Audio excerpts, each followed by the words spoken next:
The envelope had been in her coat pocket for 11 days. Margaret Ellison knew this because she had counted.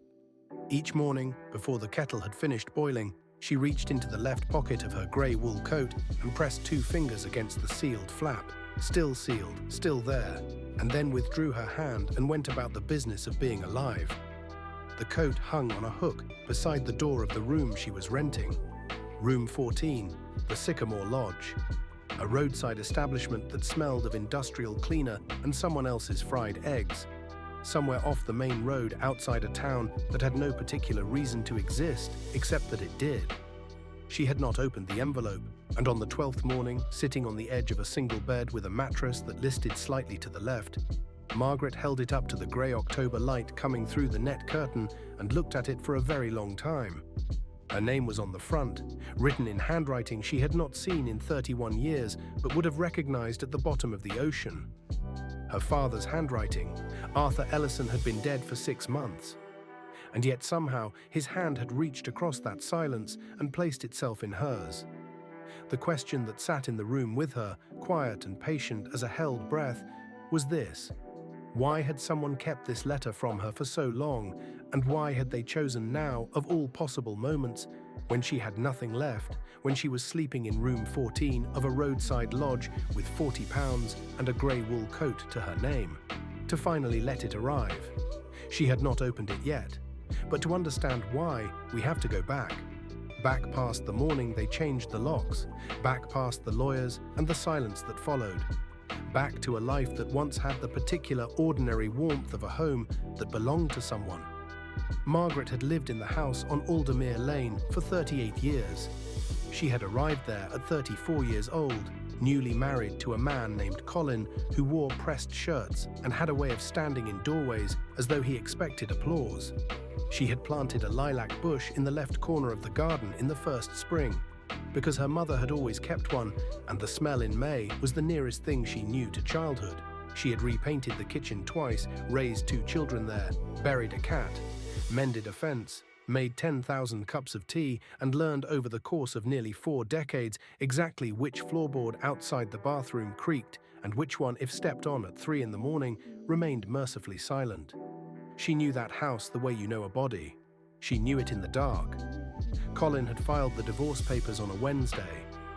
She remembered it was a Wednesday because she had been watching a program about migratory birds and had thought, briefly and idiotically, that the solicitor's letter had come to the wrong address.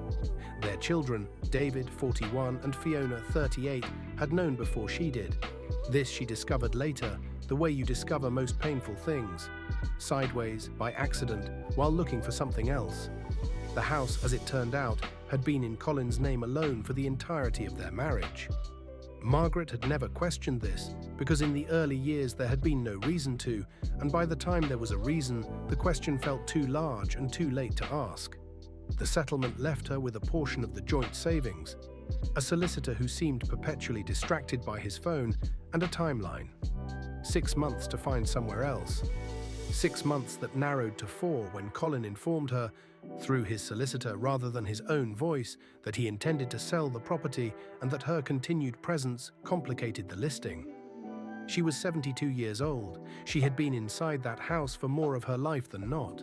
The morning they changed the locks, she arrived back from a walk to find 2 men in work jackets at the front door and a new key in a small sealed bag on the front step. Left there, she understood, for her to collect and then hand back. As if the process had a kind of clerical courtesy built into it. As if courtesy could absorb the particular weight of standing on a doorstep that had been yours since before those workmen were born. She handed the bag back without opening it. She took only what fit into the 2 suitcases she'd packed. The grey wool coat, a box of photographs, a small ceramic pot with a blue glaze that her mother had left her, along with the 3 or 4 books she could not bring herself to abandon. She did not take the lilac bush. She thought about it. She stood in the garden for a moment with the October light coming through the bare branches, and she thought about it. And then she didn't. David had offered his spare room, briefly. Fiona had offered to help her look for something suitable, which meant she had sent 3 links to retirement flats via text message and then gone quiet. Margaret did not blame them exactly, but she did not stay with David either. There are certain losses that need to be held privately, at least at first. Like a wound you need to look at alone before you can bear anyone else's reaction to it. So she drove herself to the Sycamore Lodge, paid cash for the first 2 weeks, set the ceramic pot with the blue glaze on the windowsill — it was too small a room for much else — and lay down on the mattress that listed to the left and let the strangeness of it settle over her like weather. 3 days later, the envelope arrived. It came in the Morning Post, forwarded from Aldermere Lane. The lodge receptionist, a young woman named Kerry who wore her dark hair in a knot and had a sympathy in her eyes that she was careful not to make obvious, brought it up to the room without being asked, which Margaret suspected had involved some small bending of the usual process. Margaret had thanked her and closed the door and held the envelope and not opened it, because the handwriting was her father's. Arthur Ellison had been a quiet man. He had worked for the county council for 37 years, assessing land surveys and boundary disputes, and had brought to his home life the same careful, methodical attention he brought to his maps. A precision that some people mistook for coldness and that Margaret had always understood, even as a child, to be a form of love. He measured things because things to him were worth measuring. Time, distance, the weight of what was said against what was left unsaid. He had died in April. Margaret had attended the funeral, stood at the grave, held her brother Daniel's arm through the service. Arthur had been 91. The death had been expected, gentle, a long, slow diminishing. She had grieved him in the private way she did most things, and believed that chapter complete. His handwriting on an envelope, arriving in October, was therefore not simply strange. The letter was postmarked the previous February. It had taken 8 months to reach her, and it had been redirected at least twice. She could see the layers of sticker and correction on the front, addresses crossed out and rewritten in other hands. Someone had kept it, someone had delayed it. And the address originally written on the front, in Arthur's hand, had been the house on Aldermere Lane. He had written to her there, before he died, and the letter had arrived 6 months after he did, and 11 days after she had lost the house he had written to. She pressed her thumb along the sealed edge. She did not open it. Not that morning. There was a cafe 2 streets from the lodge, the kind with steamed-up windows and laminated menus, and a sugar dispenser that was always slightly sticky. Margaret began going there in the mornings. It was easier than the lodge dining room, which was too quiet in the particular way of places where people have stopped talking, because they are lonely, rather than because they have run out of things to say. At the cafe, she ordered tea and toast and sat at the table nearest the window. On the 3rd day, the man who ran the place, stocky, 60-something, a dishcloth permanently over his left shoulder, brought her a 2nd round of toast without her asking. She looked up at him. "You were looking at it like you were planning to eat the table." She laughed. It surprised her, the laugh. She hadn't heard herself do it in a while. His name was Frank. He had run the cafe for 22 years, since his wife had left him the lease, and then, 2 years later, the world in that order. He did not say this all at once. He said it across several mornings, in the dispersed, provisional way of people who have learned not to trust that conversation will continue. Margaret understood this perfectly. She spoke the same language. She did not tell him about the envelope. But she did tell him one morning, when the cafe was empty and the rain was coming sideways against the glass, that she had recently been removed from the house she had lived in for most of her adult life. Frank set down his cup. He looked at her for a moment. "Where are you staying?" "Room 14, the lodge on the Kelmore Road." "That place has terrible mattresses." "It lists to the left." He nodded as though this confirmed something he had long suspected, and then he asked nothing further, which was possibly the most considerate thing anyone had done for her in months. On the 14th day, a Sunday, Margaret took the envelope from her coat pocket, set it on the small table in room 14, and opened it. She used a butter knife. She did it slowly, the way you open something you cannot unopen. The flap gave with a sound that seemed too loud in the still room. She reached in and removed 2 things.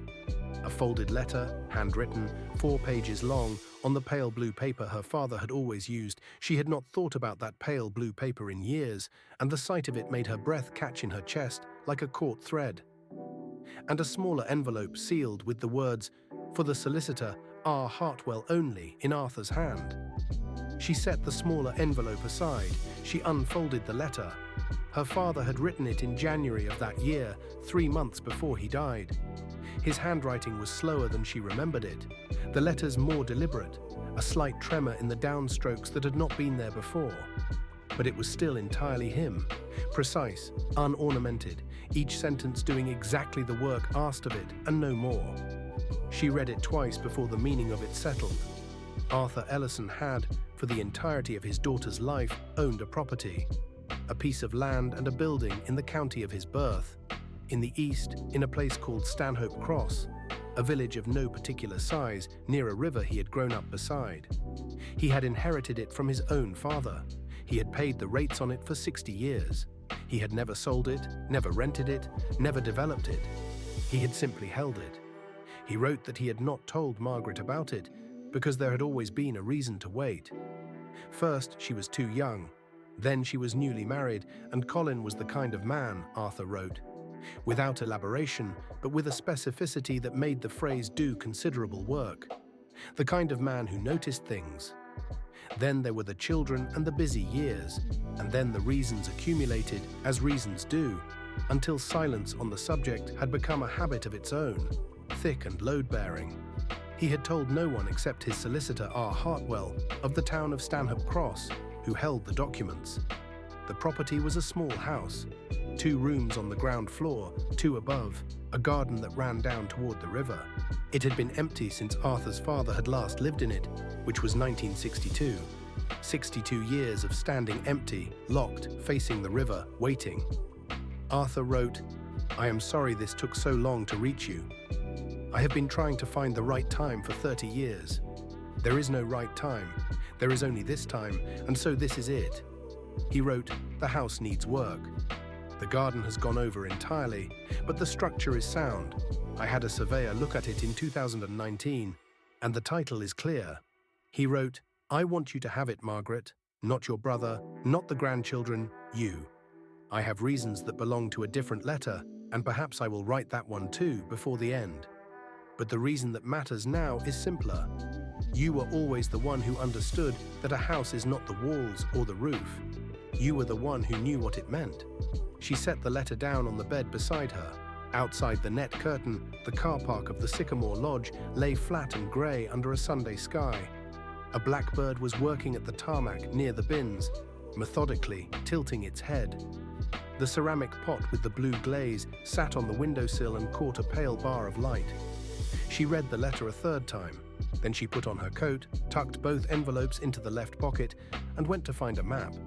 Kerry at the reception desk had an atlas in the back office, an old one, mid-90s, with a cover that had started to separate from the spine. She found Stanhope Cross in the index, a small notation, a dot on a page that showed a reach of eastern England she had never had occasion to visit, threaded through with blue lines that were rivers and roads, and the patient cartography of her father's working life. Her father had surveyed land for 37 years. He had known more intimately than most what a piece of ground was and what it was worth. And he had kept this one. She told Kerry she would be checking out the following morning. Kerry did not ask where she was going. She said, "I'll have your bill ready at 8. And then, after a pause, as Margaret was turning toward the stairs, "You seemed different this morning when you came in. Something's changed." Margaret considered this. "I found out I own a house," she said. Kerry held her gaze for a moment. "Congratulations," she said, and she meant it precisely. The drive to Stanhope Cross took 3.5 hours. Margaret stopped once at a service station for coffee and a sandwich she ate, standing at a tall table by the window, watching lorries move through the grey morning. She had looked up R. Hartwell's solicitors on the phone Kerry had lent her. Her own was somewhere in a box she had packed and stored at David's, and had found a small firm, still operating, at an address in the nearest market town. She had called from the car park before leaving. A woman had answered. Margaret had given her name and explained briefly that she had received a letter from her late father, Arthur Ellison, and that she understood a Mr. Hartwell held documents relevant to a property at Stanhope Cross. There had been a pause on the line. "We've been expecting your call," the woman said, "for some time."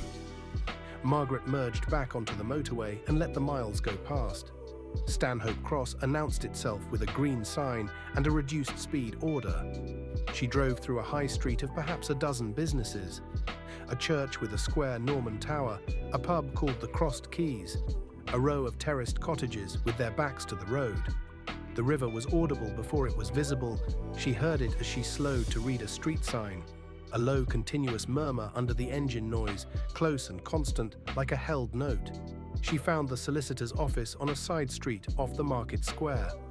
The building was old, with a painted sign that needed repainting and a brass door handle worn to a deep amber from decades of hands. She pushed it open. R. Hartwell, as it turned out, was not a man. She was a woman named Ruth, early 70s, with silver hair cut close and reading glasses on a chain around her neck. She stood when Margaret entered and extended her hand with a formality that managed not to feel cold. "Mrs. Ellison." "Miss Ellison," Margaret said, as of recently. Ruth Hartwell looked at her for one considered moment, then gestured to the chair across the desk. "Your father spoke of you often," Ruth said. "He came in every year, January, without fail, for the last 20 years. We would review the property documents, make sure everything was in order. He always asked whether I thought he should write to you." Margaret settled her coat over the back of the chair. "What did you tell him?" "I told him it was his decision. A solicitor's job is to hold what people are not ready to release." Ruth opened a drawer and withdrew a manila folder, thick and worn at the edges. "He was ready this year. He wrote the letter in the second week of January. He posted it himself from the post office on the high street here, so I know it was sent. I don't know why it took so long to reach you." Margaret thought of the layers of stickers and redirected addresses on the envelope. She thought of the house on Aldermere Lane. She thought of Colin and of the kind of man who notices things. She said nothing.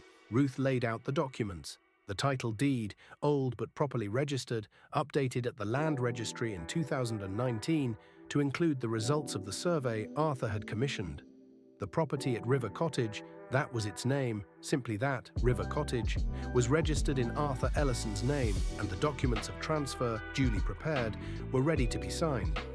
Arthur had arranged it all before he died, with the orderliness of a man who understood that loose ends were themselves a form of burden. Margaret signed where Ruth indicated. Ruth witnessed it. "The key is here." Ruth placed a single key on the desk. Old iron, heavy, dark with age. "The property has been empty for 62 years. I should warn you, it will need considerable work, but your father was correct that the structure is sound." Margaret picked up the key. It was cold and heavier than she'd expected. The iron smell of it came up to her. Something mineral, old, like a tool that had been sleeping. "Has anyone been inside? In 62 years?" "Your father, he went in once, in 2019, with the surveyor. He said..." Ruth paused, choosing the word. "He said it was waiting." The lane that led to River Cottage was unpaved, running between high hedges that had grown inward over the decades until the track was barely a car's width. She left the car at the road and walked it on foot, her suitcases left in the boot. The ground was soft with October rain, and her shoes pressed into it and came up with a small sound each time, wet and patient. The hedges smelled of damp earth and old blackberries, and the faint green copper smell of river water beginning to reach her from the direction she was walking toward. The cottage appeared at the end of the lane with a quietness that felt almost careful, as if it had been there long enough not to need to announce itself. It was small, flint-built, which she had not expected, the dark grey stone set into pale mortar, irregular and dense, the kind of wall that held weather rather than deflecting it. 2 windows on the ground floor, 2 above, all of them intact, though clouded with years of accumulated grime. A front door, painted a dark green that had blistered and peeled, but still showed its original colour in the sheltered angles. A garden that had, as Arthur promised, gone over entirely, a shoulder-high tangle of rose and elder, and something thorned that she could not name, pressing against the front of the house as if trying to get in. She stood at the gate, still hung, still opening with a complaint of rust, and let the silence of the place settle around her. Behind the cottage, she could hear the river. The key turned in the lock with more ease than she had expected. One hard push of the shoulder and the door gave, and the smell came out to meet her immediately. Damp stone, old timber, the particular still air of a place that has not breathed in a very long time. Cold, below the temperature of the day outside. Dark, the clouded windows letting in a filtered grey light that showed the shapes of things but not their colour. She stood in the doorway and did not go in immediately. She let her eyes adjust. A stone-flagged hall, a narrow staircase to the right, 2 doorways ahead, both open. On the floor, a thin patina of dust and fallen plaster powder, and across it, perfectly clear and utterly impossible, a set of footprints, coming from the rear of the house, stopping in the hallway, turning back. Recent. The dust had not had time to settle back. She was not the first person here today. She stood very still and listened. The river, her own breathing. Nothing else. She went in. The ground floor rooms were bare of furniture except for one. In what would have been the kitchen, along the back wall, a wooden table with 2 chairs, both still present, both still standing with a solidity that had survived 6 decades of neglect. On the table, nothing, except for a ring-shaped stain in the wood, the kind left by a cup placed there regularly and repeatedly over years, worn into the grain. Someone had had a routine once at this table. The second room had been a sitting room. The fireplace was stone-built, deep, the grate still holding what might have been the last fire laid here in 1962, grey ash. A partial log unmoved since Eisenhower was president and the Queen was 10 years into her reign. On the chimney breast above the mantel, a single nail in the plaster. Whatever had hung there was long gone. She went upstairs. The treads were solid, though they spoke loudly. Each step announced her weight with a different pitch, a scale of protest going up. And she found herself noting them automatically, the way she had noted the floorboard outside the bathroom at Aldermere Lane. Already cataloguing, already learning the vocabulary. The 2 upper rooms were empty. In the larger, facing the river, the window had a view she was not prepared for. The garden falling away in its wild overgrowth, and then the bank. And then the river itself, wide and silver and completely indifferent to the 60 years that had passed, moving with the same unhurried purpose it had always moved with. The willows on the far bank trailing their fingers in the current. She pressed her palm flat against the glass. It was cold. She felt the cold push back. She went back downstairs and stood in the kitchen doorway and looked at the table. Looked at the cup ring in the wood. She thought about her father, 23 years old in 1956, living here before the county council, before her mother, before Margaret and Daniel, and the small suburban house in which they'd grown up. She tried to build the picture of it. Arthur, young and not yet the precise, measured man she had known, sitting at this table in the morning, having a routine. And then she looked more carefully at the table and saw what she had missed the first time. Under the chair on the left, pushed back against the wall, a small wooden box, no bigger than a shoebox. Old, dark, a simple latch. She pulled the chair out and crouched down and drew the box toward her. It was not dusty. The top of it had been recently wiped. The footprints. Someone had been in here and had either left this box or had found it and chosen to leave it. The latch opened without resistance. She lifted the lid. Inside, a bundle of letters tied with brown string. A small photograph, black and white, of a man and a woman standing in front of this cottage. She recognized the flint wall, the door, even the angle of the garden gate. The photograph crisp and bright as the day it was taken. A folded document, official-looking, creased along its folds. And resting on top of everything else, a note on white paper, written recently, in a hand she did not recognize. The note read, "I thought you should have these. I have kept them long enough. I am sorry for the delay. You will find me at the Crossed Keys in the evenings if you want to talk. My name is Daniel." She sat back on her heels. Her brother's name. But Daniel lived in Bath. Daniel had told her at the funeral that he barely remembered the village their father had grown up near. He had shown none of the geographical knowledge, none of the familiarity that would have placed him here before her with a cleaned box and a note. Daniel. It could be another Daniel. She unfolded the photograph and looked at it properly. The man was young, 20, 25. The woman beside him was similar in age. They were not touching, but they were standing close, the particular closeness of people who do not need to demonstrate anything. Behind them, the cottage door, above it, the fanlight window. And at the man's feet, in the angle of his body, something barely visible. A child.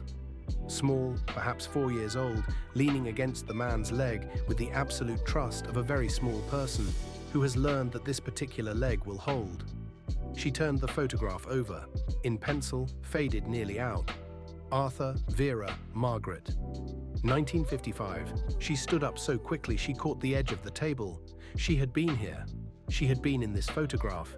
She had leaned against her father's leg in front of this door in 1955, and there was no memory of it. 4 years old, no memory. Of course there was no memory. But she had been here. She had stood on this ground before. The ground knew her even if she did not know it. She set the photograph on the table very carefully and pressed her fingertips flat beside it and breathed. The river moved outside. She opened the bundle of letters. They were between her mother, Vera, and her father, Arthur, written during a period that the postmarks placed in 1953 and 1954, before their marriage.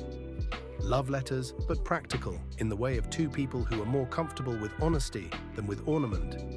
Vera wrote of her job, her family, her plan to move to the city. Arthur wrote back from this cottage, from this village, from the address she now held the title to. He described the river in winter, the sound the ice made on the shallow parts in February, the way the light in this house in the late afternoon fell through the west window at an angle that made the stone walls look warm. He had loved this place. She could feel it in every line. The restraint of the prose made the love more visible, not less. The way a spare room draws the eye to what little is in it. There were 22 letters. She read each one. She sat on the stone floor with her back against the kitchen wall and the grey October light coming in through the window, and she read her parents' early voices and wept, quietly, without drama, the way she did most things. Then she unfolded the official document. And this was where everything shifted. The document was a certificate of planning consent.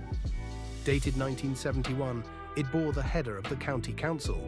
It related to the property known as River Cottage, Stanhope Cross, and it granted permission for residential development of the associated land, the garden, plus a parcel of adjacent ground, totaling approximately 2 acres. The consent had been granted. It had never been used. And in the notes margin, in a cramped official hand that she recognized, even after all these years, even through the shock, as the handwriting of her father at his desk in the county council, doing his 37 years of careful work, in that hand was a single annotation. Declined by owner, land to be held. He had had planning permission for 2 acres of riverside land, and he had declined it himself. He had sat at his official desk and written the note and filed it, and gone home and said nothing. She stared at the paper. 2 acres of riverside land in a village that had, over the decades since 1971, become desirable, sought after. The kind of place where London money arrived and inquired. She had no way to know the value with precision, but the weight of the document in her hands was doing its own mathematics. Her father had held this for her, not invested it, not developed it, not leveraged it.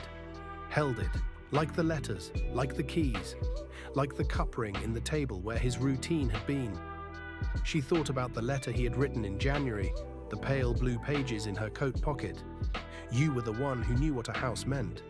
He had been saving this for the right person, and the right person, for whatever reason Arthur Ellison had carried in the silence of 30 years, had been her. She sat on the cold floor for a long time. If you have followed Margaret this far in her story, and something in it has stayed with you, subscribe. There are more of these, and they are worth your time. She went to the Crossed Keys that evening. It was the kind of pub that exists only in villages that have not tried to improve themselves. Low ceiling, dark wood, a fire that had been burning in that hearth since approximately the reign of George III, and a smell compounded of wood smoke and old beer and the good damp wool warmth of people who had come in out of the cold. She stood in the doorway for a moment before going further, letting her eyes adjust. There were perhaps 8 people inside. A couple near the fire, an older man reading a paper at the bar, 2 women at a corner table, and alone at a table by the window that looked out onto the dark street and the river gleam beyond it. A man, 70s, white-haired, broad through the shoulders in the manner of someone who had once been larger and had contracted with time. He was looking at the door when she came in. He had been waiting for her. She went over and sat down across from him without asking whether she could. His name was Daniel Hale. He had grown up in Stanhope Cross. He had known Arthur Ellison since childhood. They had been in the easy way of village boys who lived within shouting distance, something closer than friends for much of their early lives. When Arthur had left for the county council and the city and the life that came with it, they had written for several years, and then gradually, as lives do, they had stopped. Daniel had stayed. He had married and had children, and had worked the land in the neighboring farm, and had watched from his kitchen window the lights of River Cottage not come on, year after year. "When I was a young man," Daniel said, "your father asked me to look after the place. I've done it since. Not much, a bit of maintenance, checking the roof, clearing gutters, making sure nobody broke in." He turned his glass in his large hands. "He sent me a letter in February. Said he was writing to you, said he needed you to have the full picture. He enclosed those letters and the photograph and asked me to leave them somewhere you'd find them." Margaret thought of the cleared-off box, the wiped lid, the footprints in the dust. "He knew I'd look under the chair. He said you would look in the obvious places first and then the careful ones." Daniel almost smiled. "He described you well." She set the planning document on the table between them. Daniel looked at it. He had known about this. She could see it in how he held still when it appeared, the steadiness of a person bracing for something they have been expecting. "He didn't want to sell it," Daniel said, "not in 71 and not after. He had his reasons. The land had been his father's and his grandfather's before that. But he knew that land was going to grow in value. He talked about it sometimes when he came to visit. He said he was holding it in trust, that one day someone he trusted absolutely would know what to do with it. Why not my brother, his son?" Daniel picked up his glass, set it down. "Your father loved Daniel, but he said Daniel would have sold it by lunchtime. He said this without judgment, as a plain fact. He said you were the one who'd stand in a room and understand what it was for." She thought of standing on the doorstep at Aldermere Lane with the key in a sealed plastic bag and choosing not to open it. She thought of planting a lilac bush she could not take with her. She thought of her father sitting at that table by the river in 1955, having a cup of tea, leaving the ring of it in the wood, and leaving everything else too, in a box under a chair, for a person who was not yet born to find. She folded the document and put it back in her coat pocket, beside the pale blue letter. "He should have told me earlier," she said. "Yes," Daniel said. "He could have. There were many years when he could have." "Yes." She sat with that for a moment. The fire spoke. Someone at the bar said something that made the barman laugh. The ordinary warm noise of a room full of people who were cold outside and warm in, carrying their lives about with them, requiring nothing particular of the evening. "I don't know what I'm going to do with it," she said. "You don't have to know tonight." She looked at him. He was watching her with the patience of someone who had stood at that cottage's window for 50 years and understood that some things take the time they take. She said, "I'll need someone who knows the property, the boundaries, the land, someone who understands what it was and what it could be." "I know the boundary stones by name," he said. "I know where they put the first fence post in 1937 and where the river used to run before it changed course in 49. I know every inch of it." "Then I'd like your help." He nodded, slowly, with something in his face that was not quite relief, but was close to it. The release of a long-held thing, like the groan a door makes when it finally opens. He raised his glass slightly, she raised hers. They sat in the warm room and did not need to say more. She moved into River Cottage in December. The work came first, and it was considerable. A builder from the village came and assessed the roof. 2 sections needing repointing, a lead valley that had lifted in the cold.